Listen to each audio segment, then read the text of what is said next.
दोस्तों, हम एक ऐसे ग्रह पर रहते हैं जो हमारे सौर मंडल में सबसे अलग ग्रह है, जिसका नाम पृथ्वी है, जिसे अर्थ भी कहा जाता है। पृथ्वी हमें लाखों करोड़ों सालों से हवा, पानी और रहने लायक वातावरण देते आ रहा है।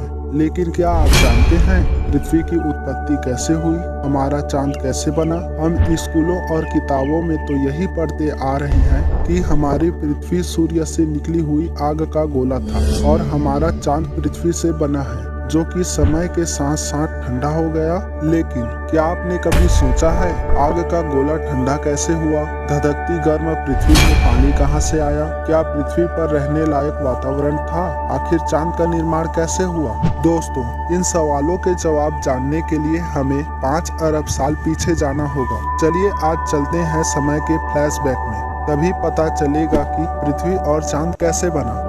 और धूल के बादल को ग्रेविटी ने एक जगह एकत्रित किया।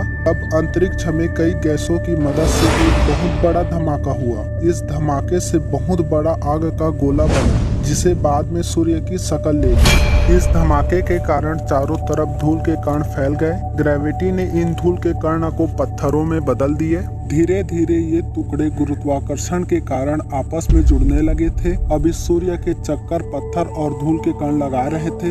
अब तक यहाँ कोई भी ग्रह नहीं था। लगभग 4.5 अरब साल पहले सूर्य के चारों ओर धूल और पत्थर गुरुत्वाकर्षण के कारण आपस में जुड़ने लगे और लाखों सालों तक यह प्रक्रिया चला। अब इस टुकड़े ने बड़े पिंड का रूप ले लिया और हमारे सौर मंडल का जन्म हुआ। उसमें से एक पिंड हमारा पृथ्वी भी था।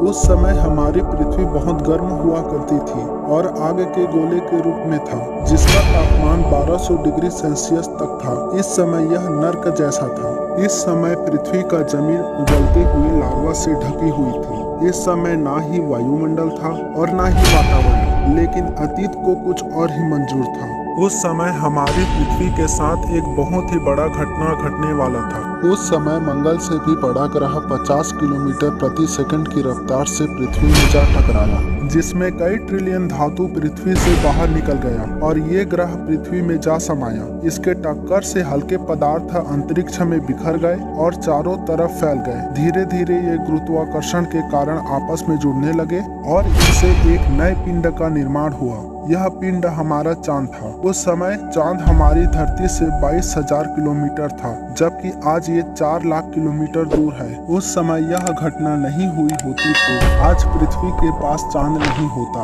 और न ही पृथ्वी का मौसम परिवर्तन होता। जब हमारे चांद को कम ही समय हुआ था, उस समय हमारा पृथ्वी बेजान था। उस समय पृथ्वी में केवल उबलते लार्वा था, मगर समय बीतने के बाद पृथ्वी ठंडी हुई और सतह ठोस हो गए। लेकिन नाइट्रोजन और कार्बन डाइऑक्साइड से अभी भी हमारी पृथ्वी का वातावरण प्रदूषित था। लेकिन अभी भी पृथ्वी के पास पानी नहीं था। समय बीतने के बाद हमारे सौर मंडल के गैस जॉइंट अपने ऑर्बिटल में बदलाव कर रहे थे और 50 करोड़ साल बाद हमारी पृथ्वी में उल्काओं की बारिश हुई। यह लगभग 2 करोड़ साल तक चलता ही रहा। ये उल्काएं अपने साथ नमक और पानी लेकर आए। इन उल्काओं की बारिश से धरती में बहुत मात्रा में पानी आ गया, जिससे पृथ्वी में कई महासागरों का निर्माण हुआ। दोस्तों, आज के लिए इतना ही। अगर आप इस वीडियो से नया कुछ सीख पाए तो इसे लाइक करें, कमेंट करें और हमारे चैनल को सब्सक्राइब करें।